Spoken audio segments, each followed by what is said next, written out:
እንዳታዝኑ እንዳትናደዱ የኦርቶዶክሳውያን አምላክ ጭን ጭምራለሁ። ጭን ማለት ይሄኛው የሰውነት ክፍል ማለት ነው። ጭን ሁላችሁም ጭን ሲባል ምን እንደሆነ ታውቃላችሁ። ሰላም ካለ በኋላ ምን አለ? በስልጣኑ ለሚሰበሰብ ጭናችሁ ሰላምታ ይገባል። ረቂቅ መንፈስ ቅዱስ በሪናውን በእፍኙ ይዟል።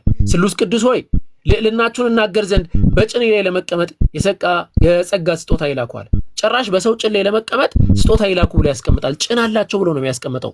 አምላክ ጭን አለው ብሎ እያስቀመጠ ነው። ይሄ የውስጠኛው ክፍል ማለት ነው። የእግራችን የውስጠኛው ክፍል ማለት ነው።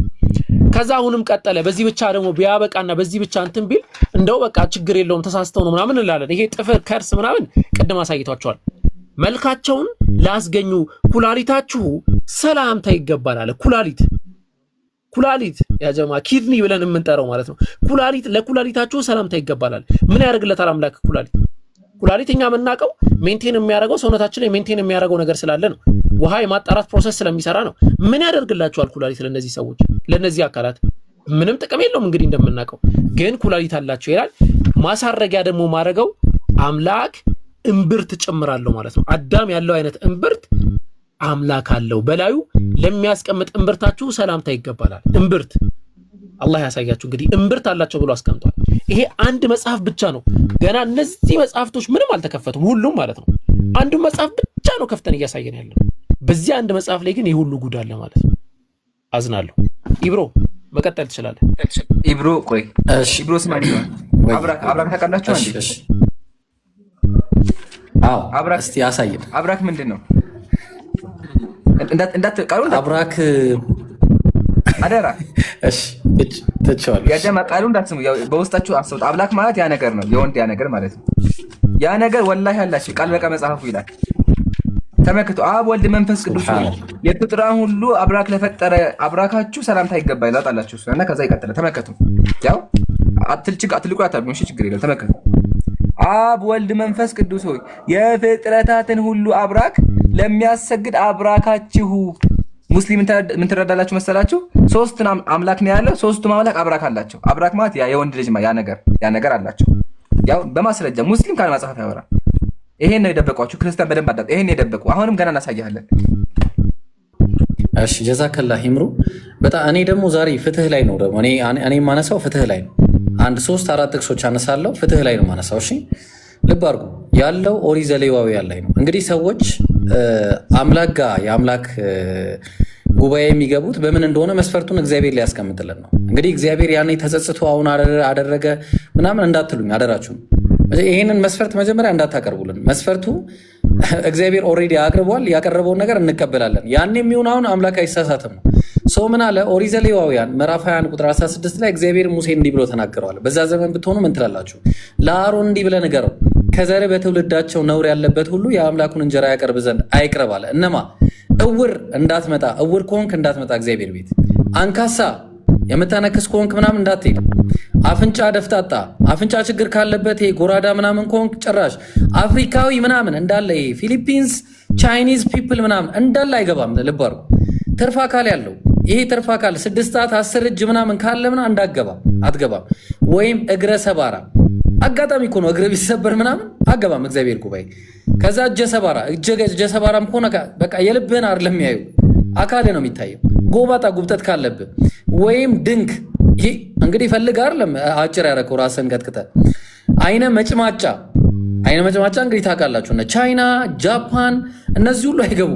እከካም እነዚህ ሁሉ አይገቡ። እከካም የከክ ችግር ካለብህ ቋቁቻ ካለብህ ወይም ደግሞ ጃንደረባ ማለት ታውቃላችሁ ብልቱ የተቆረጠበት በማንኛውም አይነት ሁኔታ ሰዎች ብልታቸው ሊቆረጥ ይችላል። ስለዚህ ነውረኛ እንዳይቀርባል። ለምንድን ነው የማይቀርበው ታውቃላችሁ? ነገር ግን ነውረኛ ነውና። ሲጀመር ነውር ነው እንዴ? ይሄ አለመኖር ነውር ነው እንዴ? አንካሳ መሆን ነውር ነው? እውር መሆን ነውር ነው? እሺ ነገር ግን ነውረኛ ነውና መቅደሶቼን እንዳያረክስ ወደ መጋረጃው አይግባ እንዳያረክስ። ብራዘር ታረክሳለህ እያለ ነው መጽሐፉ። ምንድን ነው የሚሻላችሁ? እንዳታረክስ ነው በቃ አንተ ታረክሳለህ። ኦኬ ልቀጥል። ሁለት ጥቅስ ነው የምጨምርላችሁ። ኦሪት ዘዳግም ምዕራፍ 23 ቁጥር 1 እና 2 ላይ ምን ይላል? እኛ አይደለም የኢብራሂም መጽሐፍ አይደለም ይሄ ጋይስ፣ የአምላክ መጽሐፍ ነው። ይኸው መጽሐፉ የኔ አይደለም። ቀቁ ያው እንግዲህ እኔ አላነበውም።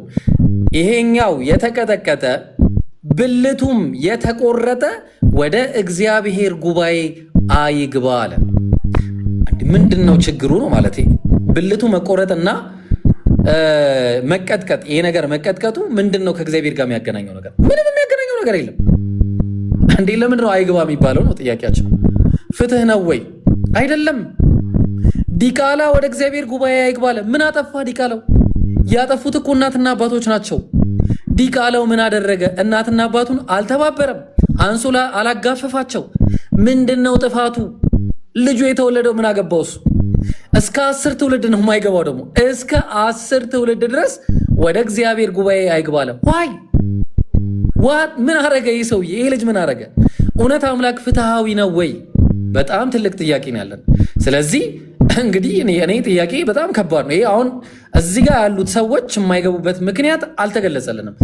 ሶስተኛ የመጨረሻ ብዙ ነገር ነው ያለው እንደ ነገር ግን 3 ላንሳና ይበቃኛል ማለት ነው። ሌሎች ወንድሞች ይቀጥላሉ። አንደኛ ሳሙኤል አይ ቲንክ ሁለተኛ ይመስለኛል። ኦፕስ እሺ እንትኑ ሄደ። ቆይ አንድ ጊዜ የታለ ይኸውና። እሺ አይ ቲንክ ሁለተኛ ሳሙኤል ምዕራፍ 11 ላይ ከቁጥር አይ ቲንክ 4 አካባቢ ይጀምርና ታሪኩ ይነግረናል ማለት ነው። እንግዲህ ዳዊት ታስታውሱ እንደሆነ አንድ የደፈራት ሴት ነበረች። ዳዊትም ልኮ ስለ ሴቲቱ ጠየቀ። አንድ ሰው ኦኬ ጉዳዩ ከዚህ ነው የሚጀምረው። እንዲሁም ሆነ ወደ ማታ ጊዜ ዳዊት ከምንጣፍ ተነሳ፣ በንጉሱም ቤት በሰገነት ላይ ተመላለሰ። በሰገነቱም ሳለ አንዲት ሴት ስትታጠብ አየ። ሴቲቱም መልከ መልካም ነበረች አለ። ሰዎችን ሴት አያትና ራቁቷን ሲያየት አስጠራት። እንግዲህ ነብይ ነው፣ ልብ አድርጉ።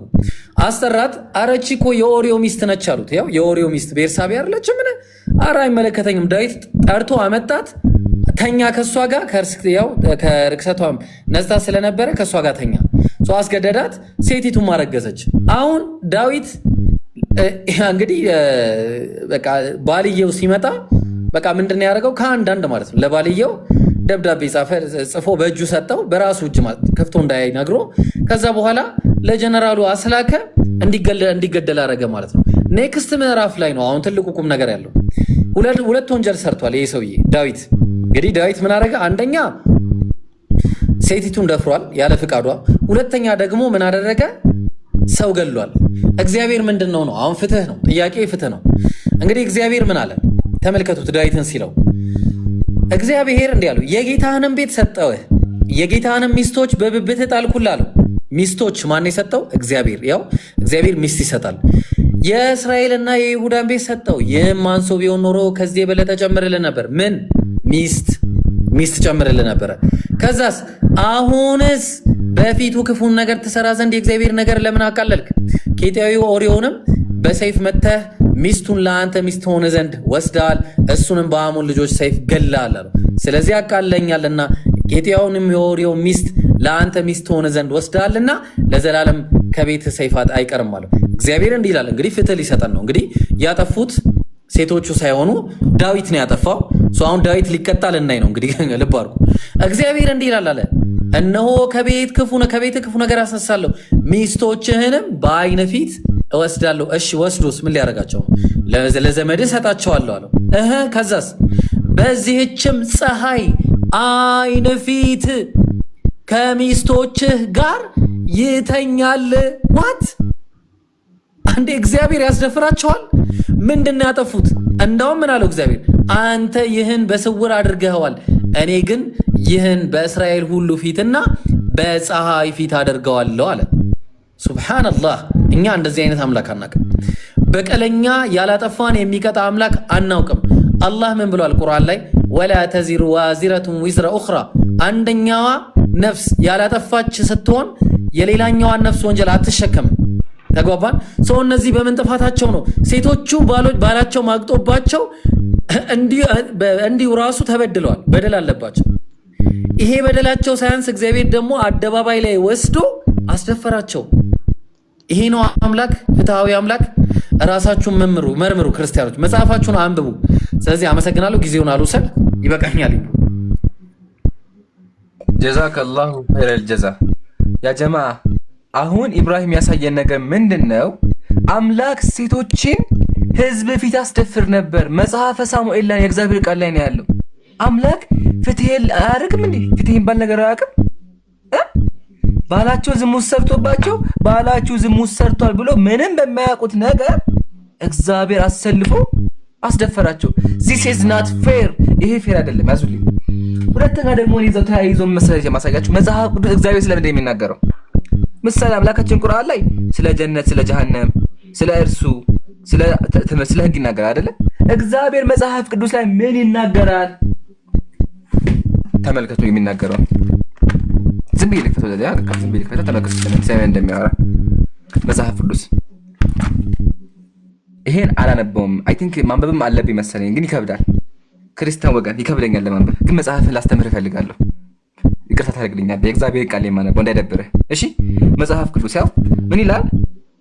የዳሌዎችሽ አቀማመጥ በአንጥረኛ እጅ እንደተሰሩ ናቸው። እምብርትሽ የወይን ጠጅ እንደማይጎልበት እንደተጠነጠጠ ጽዋ ነው። ሆድሽ እንደ ስንዴ ክምር ነው። ሁለቱ ጡቶችሽ እንደ ሁለት መንታ ሚዳቋ ግልገሎች ናቸው ያለ እግዚአብሔር ስለ እንትን የሚያወራው መጽሐፍ ቅዱስ ላይ። እግዚአብሔር ለምንድን ነው ስለዚህ ያን ነገር የሚያወራው? ስለ አንድ ሴት እንትን ጥያቄ የሚሆን ይሄ እዚህ ውስጥ ምን ያደርጋል? ይሄ እኮ ሁለት ፍቅረኛሞች የሚያወሩት ሚስጥር እኮ ነው። ከዛ የሚያሳዝነው ነገር መሳች ሴቲቱ ምናች ይሄን ሰማች። ላይ ሴቲቱ ተመከተ ያለችውን ልጄ ወንድሜ ና ወደ መስኩ እንሂድ፣ ወይኑ አብቦ እንደሆነ እንመልከት፣ በዚያ ጡቶቼን እሰጥሃለሁ። what the heck ምን እየተከናወነ ነው ያለው? እግዚአብሔር እዚህ ውስጥ ምን እዚህ ውስጥ ምን አስገባው? ያ ጀማ ወንድየው እንትንሽ ያምራል አላት፣ እሷ ደግሞ እሰጥሃለሁ አለችው።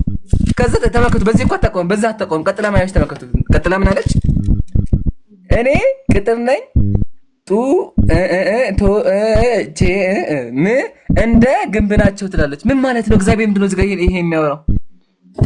ከዛ የሚያዘው ግን መሳቸው እግዚአብሔር ስለዚህ ሁላ ነገር አውርቶ በየትኛውም የመጽሐፍ ቅዱስ ክፍል ላይ እኛ አምላኮች ሶስት ነን ብሎ አያውቅም። ሰምታችሁኛል? እግዚአብሔር ስለ ሴት ዕቃ መቀመጫ ምናምን አውርቶ ግን መጽሐፍ ቅዱስ ላይ ስለ ስላሴ አልተናገረም። እኛ አምላክ አለ። እነዚህ አምላክ የሚባሉት ነገሮች እንኳን እኛ ለመላእክቶች አልተገለጸም። ለመላእክቶች ላሳያችሁ። መላእክቶች ራሱ አምላካቸው ምን እንደሆነ ሰዎች አምላክ እንትኖች ማያውቁ። ተመከቱ። ይሄን ሊከደርጉልኝ ሰይፈ ስላሴ ሰይፈ መለኮት መጽሐፉን ይዩት። ፔጅ 203 ላይ ሚስጥር አለ ከሰውና ከመላእክት ከማንኛውም ፍጥረት የተሰወረ ነው አለ። የአምላክ ሚስጥር ይሄ ስለ አምላክ ሶስቱ አምላክ የሚባለው ነገር እንኳን ሰዎች ይቅርና መላእክቶችም አይገባቸውም። አምላካችሁ ስለራሱ አልነገራችሁም። የሚያወራችሁ ስለ ሰለሞን ፍቅረኛ ነው የሚያወራችሁ። መኃልየ ጥያቄ የአምላክ ሚስጥር እንዴት ብሎ ከሰዎች ተደበቀ ትላላችሁ? ሶስትነቱ ማለት ነው። ሶስትነቱ ሰዎች አያውቁም፣ አልተነገራቸውም ይላል። ለዛ ነው ክርስቲያን አሁን ድረስ ስንት አምላክ እንደሚያመልክ አያውቅም። ስንት አምላክ እንደሚያመልክ አይ አንድ ናቸው ሶስት ናቸው ይላል። ግን በስዕል ስለው ቅድም እንዳሳየናችሁ አብ ወልድ መንፈስ ቅዱስ ብለው ያመልካሉ። የሚያስቀው ነገር መሰላችሁ? ቤተሰብ ናቸው። ልጅ ህርታት ሰምታችኋል? ቤተሰብ ናቸው። ይሄኛው አባት፣ ይሄኛው ልጅ፣ ይሄኛው እናት ናቸው። አብ ማለት አባት ማለት ነው። አባት ይሄን ወለደ፣ ልጅን ወለደ። ልጅ ደግሞ ኢየሱስ ነው። ኢየሱስ አምላክ ነው። ሶስተኛው ደግሞ መንፈስ ቅዱስ ነው። ይሄ አያውቁትም። ባይዘው አብዛኛው ክርስቲያን መንፈስ ቅዱስ አምላክ እንደሆነ አያውቅም፣ ግን አምላክ ነው በመጽሐፉ። እሺ ይሄን ካየን ይሄኛው አምላክ ገርማችኋል? እናት ነው። አባት እናት ልጅ ማለት ቤተሰብ ነው። በቃ የክርስቲያን አምላክ ቤተሰብ ነው። ተመልከቱ። ታላቁ የቤተ ክርስቲያን አባት ዳግማዊ ሙሴ ቅዱስ ኤጲፋኒዎስ በመጽሐፉ መጽሐፍ አክሲማውስ ተመልከቱ ምን ይላል? አዳም ማለት አለ ከሕያው ከእግዚአብሔር አባት ከሕያው መንፈስ ቅዱስ እናት የተገኘ የተፈጠረ ልጅ ነው አለ። መንፈስ ቅዱስ ምንድነው? እናት ነው። ቅዱሳን እየሰማችሁ ነው? ይሄኛው አምላካችሁ አባት፣ ይሄኛው ልጅ፣ ይሄኛው ደግሞ እናት። ምን አይነት ነገር ነው? ቤተሰብ ነው እንደምታወሩት። በጣም ይገርማል። ከዛ ይሄ አምላክ ደግሞ መስላችሁ ይሄ አምላክ በደመና ተጭኖ ይወርዳል። አምላክ በደመና ይጫንና እየበረረ እየሮጠ ይመጣል። ተመልከቱ ዛሬ ምን እንደሚል ሙስሊም በማስረጃ ያ ጀማ ስድብ እንዳይመስላችሁ እሺ፣ ባካችሁ ክርስቲያን ወገኖቼ እኛ እናከብራችኋለን፣ እንወዳችኋለን።